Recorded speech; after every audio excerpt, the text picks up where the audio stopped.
Hello everybody, my name is Karryshh and welcome back to another recap video. This time it's a latest Thai anthology horror movie called Haunted Universities Part 3. I know I haven't recapped the previous parts yet, but one movie at a time.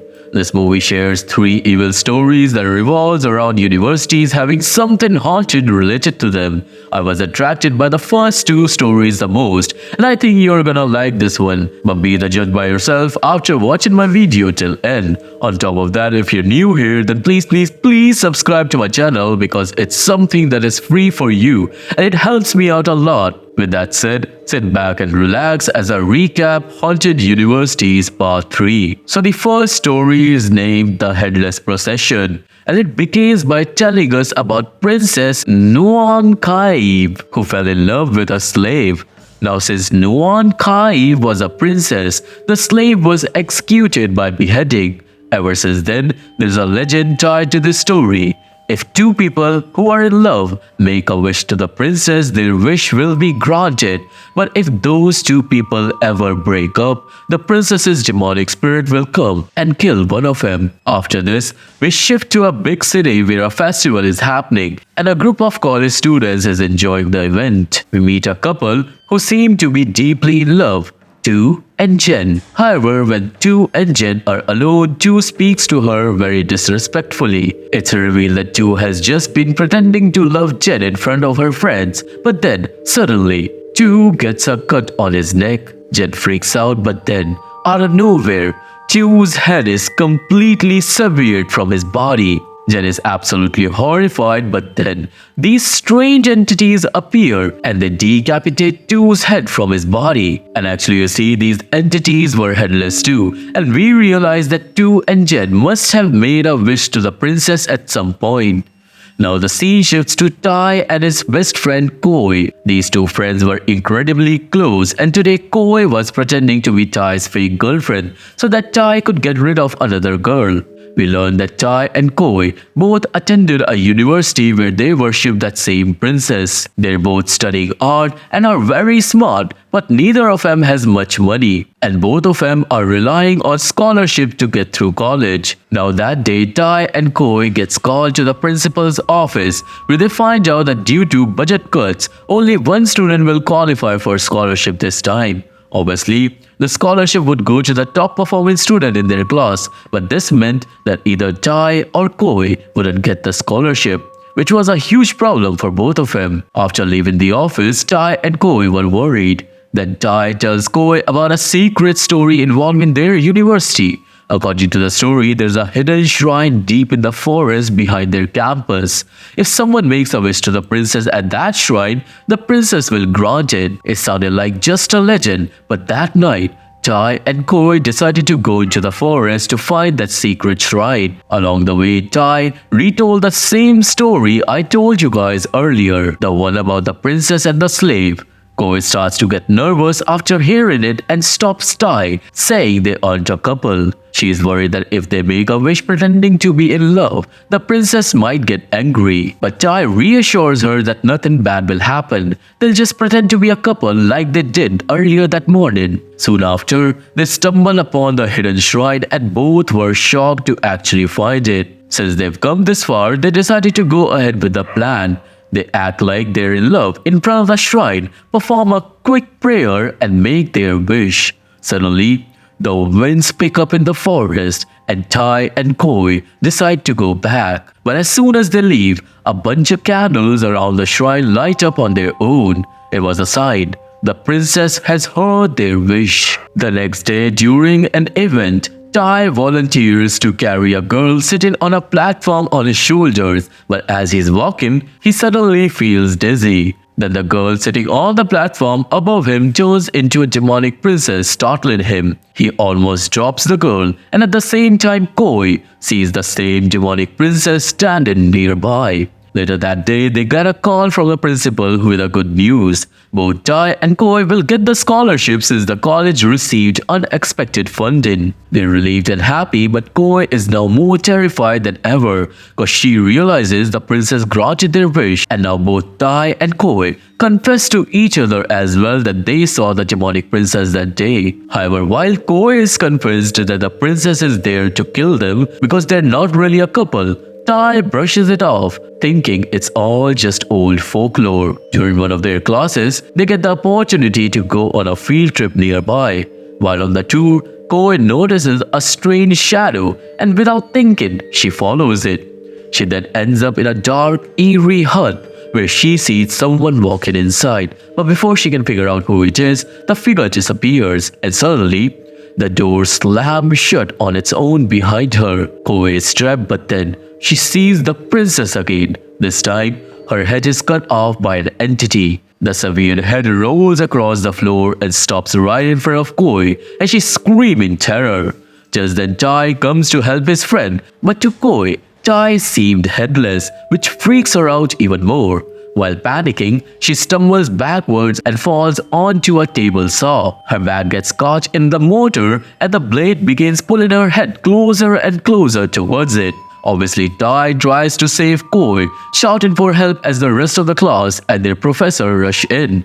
The machine wouldn't stop, so the professor pulls Koi's head away just in time, but in the process, his hand gets cut. After the accident, both friends are called by the principal's office, and there, Tai takes full responsibility. But since the professor lost his hand, Tai is told he won't be getting the scholarship.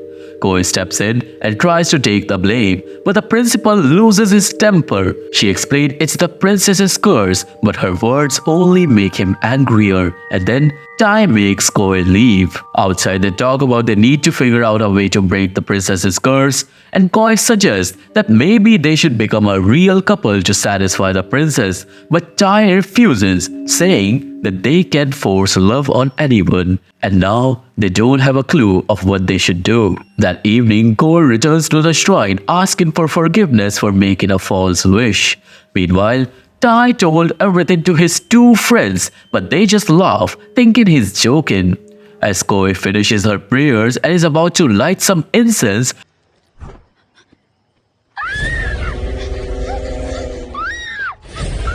the spirit of the princess comes and blows out her lighter, and Koi freezes in terror as multiple headless spirits appear before her.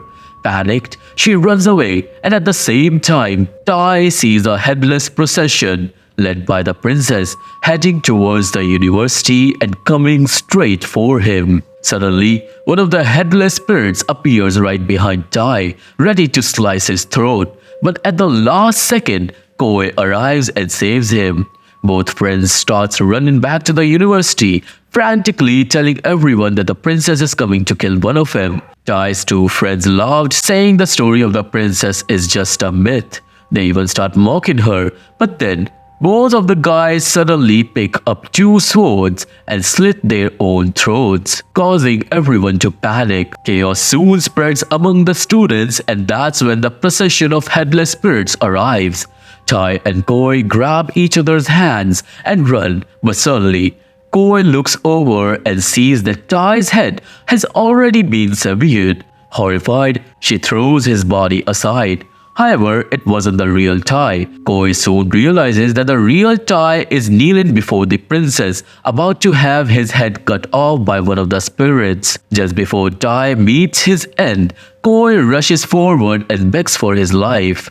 She takes full responsibility, pleading with the princess to spare Tai and take her life instead. And the princess agrees too, cause all she wanted was one of them. And then, in the end, the spirit soldier beheads Koi right in front of Tai, killing her instantly.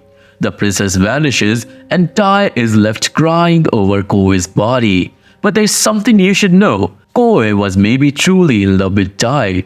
Throughout the entire story, if you pay attention to her expressions, it was clear that Koi loved him. Tai never realized it, and in the end, Koi sacrificed herself to save the person she loved. The second story is called Caretaker. It begins with a boy limping badly through a university hallway. as if he's either a ghost or has been brutally beaten. Eventually, an invisible force starts attacking him, and the boy screams that they all are bad dictators and not caretakers. From there, the scene shifts to a senior class at the university where the seniors are about to participate in an annual tradition. Each senior has to draw a slip of paper from a box with the name of a freshman written on it. The tradition is that whichever freshman's name you pull, you have to be their caretaker for the entire year. This tradition has been going on for years at this university, but one senior named Earth has absolutely no interest in participating and doesn't want to be anyone's caretaker. Earth's best friend, Tong, is excited about the tradition, but Earth doesn't have a choice, so he reluctantly pulls the last slip of paper and gets the name of a freshman boy named Sun. Annoyed, Earth crumples the paper and throws it in the trash. Later, Earth and Tong are wandering around when a freshman girl approaches Tong, asking for his signature on something. In return for his signature, Tong makes the girl shout, "Tong is so hot," 3 times. The girl was eager for the signature, so she does it and gets the sign. Then she turns to Earth, asking for his signature too, but Earth, finding all this childish and annoying, tells her that if she wants his signature, then she'll have to stand on the stage and shout, "Tong is hot again." But then a boy, who is the girl's friend, comes over, takes her, and then heads up to the stage himself. He then loudly shouts, "Earth is so hot," 3 times. Earth then ends up signing the paper, but then he realizes something shocking. The boy shouting his name was none other than Sun, and he was his caretaker. Now we see that the freshman students were all receiving gifts from their caretakers, but Sun didn't get anything, which made him feel a bit left out. A while later, Sun and his 2 friends go to the art history room, where they run into Earth and Tong. In their room, there's an art history book tied with a red string and a note attached to it, saying that the book is for Sun from someone named Bonshu. Everyone assumes Bonshu must be Sun's caretaker, but Earth is shocked because he was supposed to be Sun's caretaker and he didn't send any gift. The way the book was tied with the red string gave Earth a bad feeling, like it might be something demonic. Later that evening, Sun was working on a demon painting in the art lab. He also decides to write a thank you note for Bonshu, but soon after, the university's lights go out. On the other side, Earth was on his way to talk to Sun to warn him about Bonshu. Suddenly, Earth sees a hooded figure carrying a candle entering the art room. He follows the figure closely and ends up near Sun, but by the time he arrives, the figure has vanished. Earth asks Sun about the hooded figure, but Sun says he didn't see anyone. Then both of them notice another book placed near Sun, also tied with a red string. They have no idea who left it there. Earth warns Sun to be careful around Bonshu, explaining that he's never ever seen anyone by that name before. Just as Earth finishes talking, Tong arrives and Sun walked out because he was already frustrated as he don't like Earth. Now further, Earth decides to dig deeper and start searching for information about Bonshu on the university's website. That's when he uncovers a disturbing truth. Back in 1996, 20 years ago, Bonshu was a senior at the university. He hated the whole caretaker tradition and ended up beating a freshman to death. Afterward, he committed unalivement, and all this happened to the students of the art classroom. And now Earth realizes that Sun's life might be in serious danger. Earth dives more into research and heads to the art class library. There, he looks at the old photos from 1996 and even finds Bonshu's criminal records. Suddenly, Earth spots the same hooded figure again, and its eyes were glowing red, which terrifies him. But then, the figure vanishes. Earth searches the library, but there is no one around. But then finally, he sees the hooded figure again standing by a window, and as he gets closer, the figure disappears but then reappears right in front of him, and then the figure says that it hates freshmen. Earth is completely freaked out and he runs for his life. However, we soon find out that the hooded figure's costume was a part of a university tradition. Tonight was the caretaker reveal party where freshmen find out who their caretakers are, and the seniors wear these creepy evil costumes for the event. The ritual was already underway downstairs at the university, but Bonshu never shows up to meet Sun, leaving him disappointed. Sun is about to leave when Earth comes to him, and Earth tells Sun that Bonshu died 20 years ago and that he is Sun's actual caretaker. Sun asks Earth to show him the slip of paper with his name on it, but Earth had thrown it away. Because of this, Sun doesn't believe a word Earth says, and feeling angry and betrayed, he walks away. As Sun is heading back, he finds another book lying by the staircase. There's also a note from Bonshu saying he'll perform Sun's welcome ritual privately in room 404 at Sai Lom Apartments, and Sun needs to bring all the red strings with him. Meanwhile, Earth manages to find the slip of paper with Sun's name on it, which proves he's the real caretaker. He rushes back to find Sun, but Sun is already gone. So Earth heads to the Sai Lom apartment where the murder took place 20 years ago. Earth catches sight of Sun entering the apartment building, but he can't stop him in time. Now inside the building, Earth frantically searches for Sun, while Sun makes his way to the room 404. He enters the room and finds blood stains on the floor and a plate of food. He notices one of his paintings there as well, and then Sun begins hearing voices from the past, the chilling sounds of Bonshu murdering the freshman all those years ago. On the other side, Earth is wandering around the building when he spots the limping boy from the beginning of the story. The boy's eerie voice echoes throughout the building. Earth follows him but soon realizes that the boy is a ghost, and actually he was the very freshman Bonshu killed 20 years ago. It seems that every year on the anniversary of the murder, Bonshu's spirit returns to kill another boy, while the ghost of the original victim haunts the halls, endlessly wandering the building. The scene shifts back to Sun, who is now trapped as the door of the room slams shut. Suddenly, Bonshu's demonic spirit appears, dressed in the same ritual clothes that Bonshu wore when he committed unalivement. His ghostly figure stands menacingly and Sun is paralyzed with fear. Meanwhile, Earth, who had been following the other ghost, finally reaches room 404. Inside the room, Sun gathers some courage. He believes that since Bonshu is supposed to be his caretaker, he won't hurt him. Sun hands over the red strings Bonshu had requested, but just then, a bookshelf collapses, and we get a glimpse of how Bonshu actually brutally murdered the freshman in the past.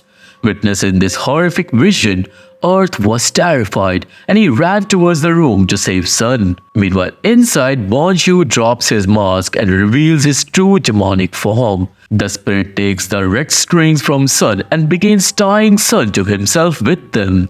It was then that Earth burst into the room, but it's already too late. The evil spirit has used the red strings to turn Sun into a puppet. Sun loses control of his body and under the influence of the spirit, attacks Earth, grabbing him by the throat and choking him. To save himself, Earth picks up a pen, but he can't bring himself to stab Sun because he knows he's Sun's caretaker. So instead, Earth pushes Sun off and pins him down to the floor, forcing Sun's hand over a lit candle. The red strings that bind Sun to the evil spirit start to burn, and as they ignite, Bonshu's spirits begin to burn as well. Bonshu screams in agony and his form started to disintegrate into ash. For a moment, it seems like Sun is saved, but suddenly, Bonshu's spirit put out the fire and approaches Sun and Earth in an eerie, creepy manner. He blames freshmen and seniors like them for preventing him from completing the ritual. This gives us a clue that perhaps Bonshu had been practicing dark magic in the past and the boy he killed somehow messed up one of his rituals, though that's just my theory. Now Bonshu's spirits once again takes control of Sun. Sun's body begins to twist unnaturally just like the spirit of the other boy Bonshu had killed.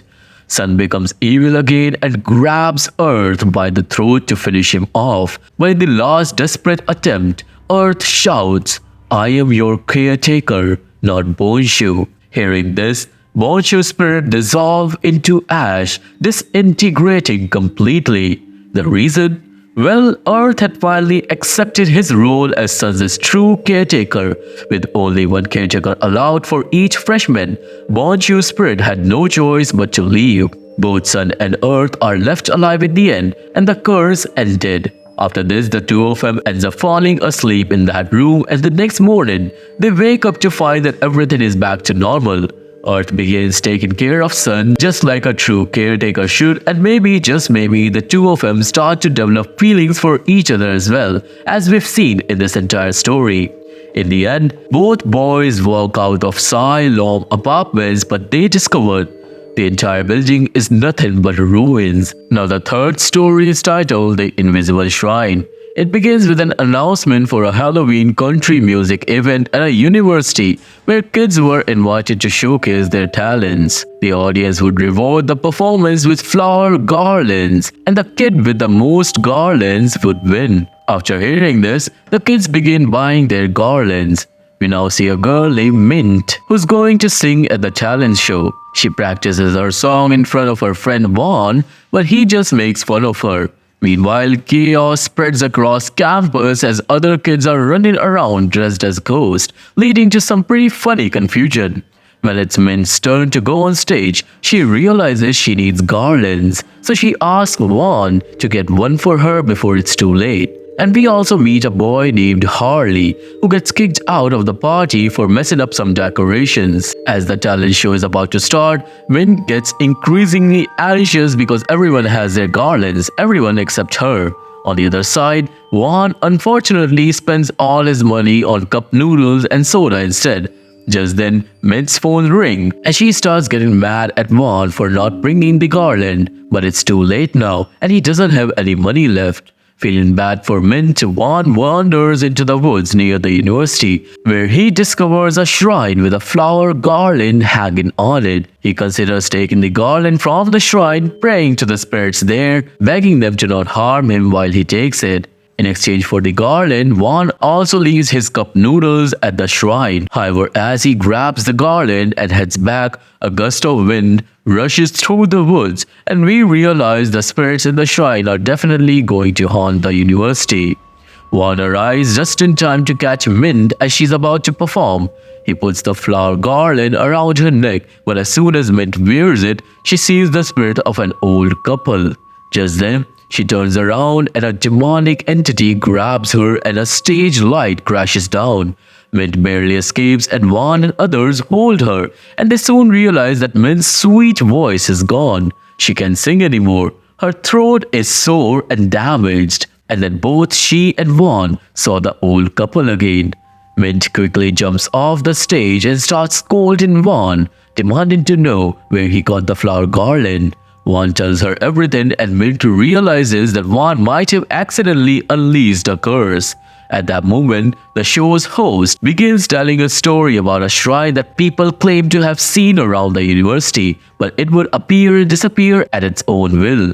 When the host shows a picture of the shrine on the projector, Juan tells Mint that it's the same shrine he found. According to the host, the shrines sometimes appear outside the science faculty, in the art room hallway, in the bathroom, or near this very stage. Anyone who learns about the shrine's story never gets to see it, which is why it's called the Invisible Shrine. Now, since Mint and Juan know the truth about the shrine, it means the shrine will probably never reveal itself to them again. Juan takes Mint back to the woods where the shrine was, but it's not there anymore, and he starts to panic.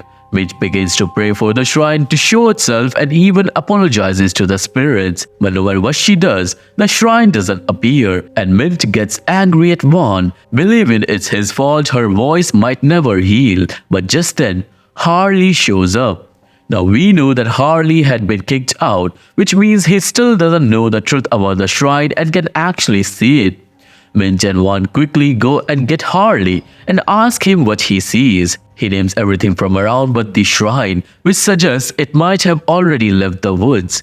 Since Mint and Vaughn can't reveal the truth about the shrine to Harley, they come up with a cover story and they tell him there's a ghost hunting game going on at the university where kids have to find a hidden shrine. Using this as an excuse, they convince Harley to join them in searching for the shrine. Their plan is to visit the places where the invisible shrine has been spotted the most. They all get into an elevator, but just as the door is about to close, Harley stops it. He sees the spirits of some traditional dancers coming towards the elevator, and he thinks they're just Halloween costumes. However, if that were the case, Mint and Vaughn would have seen them too, but they don't. Vaughn starts closing the door, and just at the right moment, he manages to shut it, but suddenly, the spirits teleport inside the elevator, causing Harley to get a bit scared. Mint and Vaughn still can't see the spirits, but the situation turns quite tense. They both close their eyes while the spirits stare at the three of them in a creepy, unsettling way.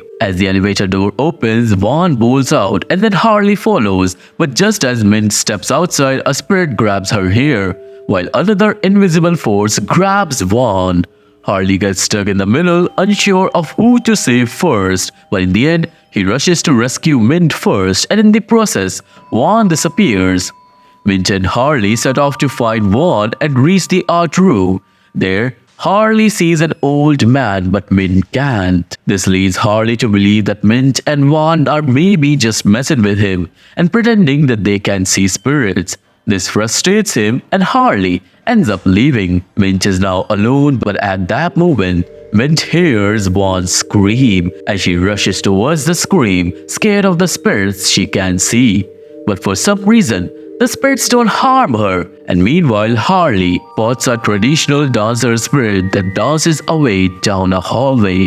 He follows the spirit into a room where he finally encounters the invisible shrine, which contains small dolls representing all the spirits. However, in the center of the shrine, there's a strange dark doll shrouded in shadows. Suddenly, a massive dark cloud looms over the shrine, and it turns out to be a demonic entity that scares the life out of Harley. The entity attacks him, and then the shrine vanishes, and at that moment, Harley starts believing Mint and Vaughn's story. After this, we see Vaughn hiding in a bathroom stall, but then all the stalls begin to open one by one, making him freak out. Just then, Mint arrives to help him, but the light starts flickering. In the mirror, we also catch a glimpse of the invisible shrine too, which is right there in the bathroom, but they can't see it. Then the paranormal activity escalates in the bathroom, with gates starting to break apart. Just then, Harley arrives to help, but he reveals that he can see the shrine in the bathroom. The three of them immediately starts praying at the shrine, asking for forgiveness, but suddenly, the shrine disappears. Now out of the blue, all the spirits surround them, but they only seem to be visible to Harley, and for some reason the spirits don't harm him at all. Harley starts piecing things together, and he recalls the information about the demon and realizes that the spirits are actually seeking help from the three of them. It becomes clear that someone had placed the demon's statue inside the shrine, which has now become cursed. The demon is now ruling over the spirits, and they want to be free. To break the curse, they need to place the flower garland back on the shrine and also remove the demon's statue from within it. The demon always changes the shrine's location on purpose, but since the spirits know where the shrine is, so now one of the spirits grabs Vaughn and drag him towards the shrine so they can break the curse. Mint rushes after Vaughn, but Harley heads off to get the flower garland. After being dragged for a long while, the spirit throws Vaughn into a hallway where the talent show had taken place. Mint quickly comes to help him, and shortly after, Harley returns with the flower garland too. And surprisingly, the shrine is now right next to the stage. Without wasting any time, Harley runs towards the shrine with the flower garland, but just then, the demon emerges from the shrine and knocks Harley back. Now suddenly, the story of the invisible shrine begins to play on a projector. Now we know that if Harley finds out the details of that story, he won't be able to see the shrine anymore. That is why Mint runs to shut off the projector, but just as she does, a fake skull flies at her head, causing her to fall to the ground. Now before the story can finish, Harley dashes back towards the shrine and throws the garland at it from a distance. The shrine is almost disappearing, but at the last moment, the guardian lands on it, breaking the curse just in time. After this, Vaughn rushes over to help Mint, while Harley retrieves the demon's voodoo doll from inside the shrine. No one knows who placed the doll in there, but Harley fixes the shrine and suddenly, all the spirits appear in the hallway. The demon, now freed from the shrine, transforms into smoke and disappears, meaning the spirits are now saved. After this, all the spirits happily fade away, and then the next day everything is back to normal and Mint's voice is restored.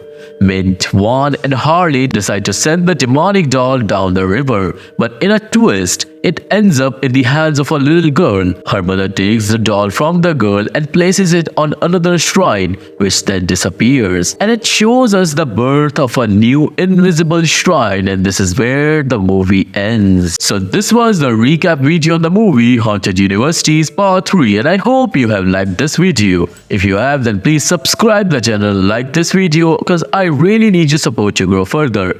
If you want to watch this movie, there's a link to my Telegram channel in the description box. If that link does not work, just go to Telegram and put my channel's name in the search bar. You can find this movie on my Telegram after my next uploads for 7 days only, so if you're watching this video after 7 days, you may have missed this one. If you don't want to miss more, make sure to subscribe and stay tuned. I'm mostly active on Insta, so go follow there as well.